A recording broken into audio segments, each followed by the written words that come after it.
But the reason they stopped printing them was because people were taking $2 bills just like this, and they were tearing them into 2 ones. See? Watch. Like that. The coin goes inside of the bottle.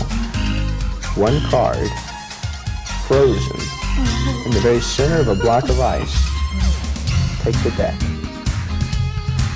Throw. And 1 card sticks inside.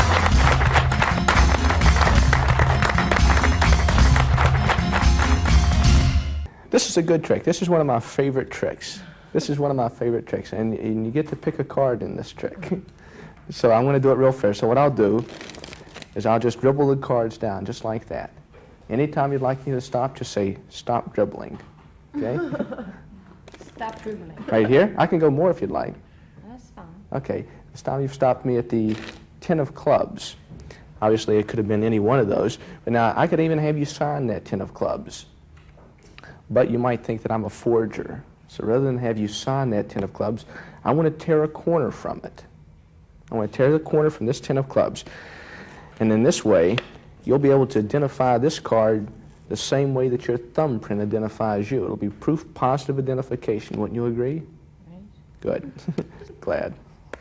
I'll click it off. There you go. Hold on to that 10 of clubs corner. We'll go ahead and get rid of the rest of the deck. Now, I'm going to take these, or this card, and tear it into little pieces. Now we need to keep those pieces kind of close together, so I'm going to use, I'll use this paper clip. We'll clip them together. I'll take the pieces, clip them together, and I need to squeeze them very tightly. So I'll squeeze, nothing up the sleeve. If I squeeze just like that, every single one of those pieces vanishes, leaving only the paper clip behind to show that the pieces had ever been there at all. Now, I could reproduce those pieces one at a time if I wanted to. Maybe you just think I was hiding them from you. It would be better to reproduce that card completely restored except for that one piece which you used to identify it with. And I'll do that for you if you'll answer a question. It's an easy one. Does the word icicle appear on this box anywhere? It's a bicycle deck of cards. Oh, it's a bicycle. That's right. You see, if I take the B and cover it, we have icicle. See, it's not a bicycle, it's a B-icicle deck. And for every B-icicle deck, I'll put this up here to open it out on, we have a B-iceberg, you see? 1 card, frozen, in the very center of a block of ice. Now, one thing is important is that you notice that it's not frozen on the bottom, it's not frozen on the top, it's actually in the very center of that block of ice. But one thing is crucial, and it's that corner. See, if that corner doesn't match that card exactly, then the trick is a farce instead of a miracle. See? Because it has to come directly from that card. Are you ready? So what I'll do is I'll chip the ice from around that corner and ask you to confirm it. Was that the corner torn directly from that card? Yes, it is. How about that? You can put this in your purse and take it home Thank with you you. very much. How are you? Fine, thank you. It's a good seat, isn't it? It sure is. See better from back there.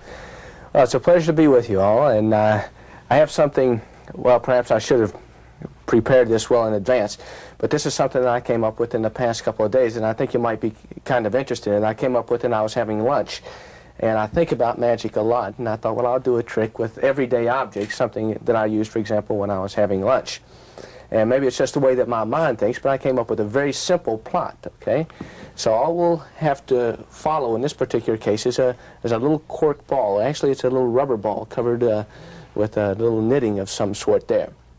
Now, the plot here is really very simple. In this particular one, all you'll have to do, at one time or another, the ball will either be in the can or it'll be out of the can.